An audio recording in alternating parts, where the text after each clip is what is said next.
Federal investigators tonight are working to piece together how a 20-year-old man evaded throngs of law enforcement officers and got a clear shot at a former president. Good evening, I'm Blake Hansen. The FBI is now talking with the family of the shooter, 20-year-old Thomas Matthew Crooks. The FBI is investigating the attack as an attempted assassination and an act of domestic terrorism. But at this point, they're no closer to understanding the shooter's ideology or motives. Unlike many shooters, they've been unable to locate social media posts or other writing that might shed light on his thinking. As the chaos settled in the wake of the assassination attempt targeting former President Trump, investigators have uncovered new information about the shooter.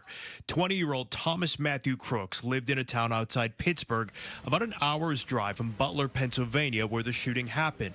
Officials found bomb-making materials inside Crooks' vehicle and home. Although the FBI has deemed this an attempted assassination, it could not immediately locate any writings or social media posts to point to a motive.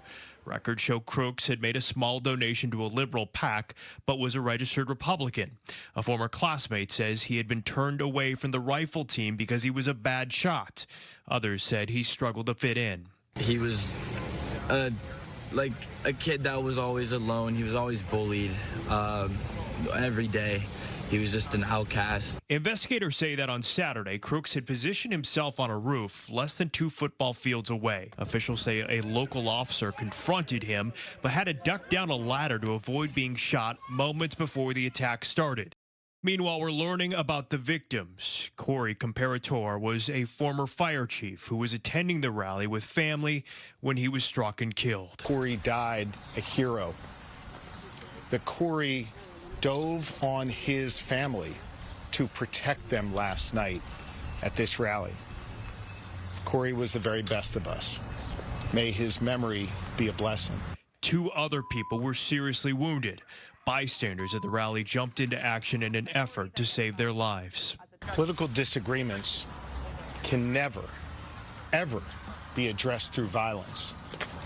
Disagreements are okay, but we need to use a peaceful political process to settle those differences.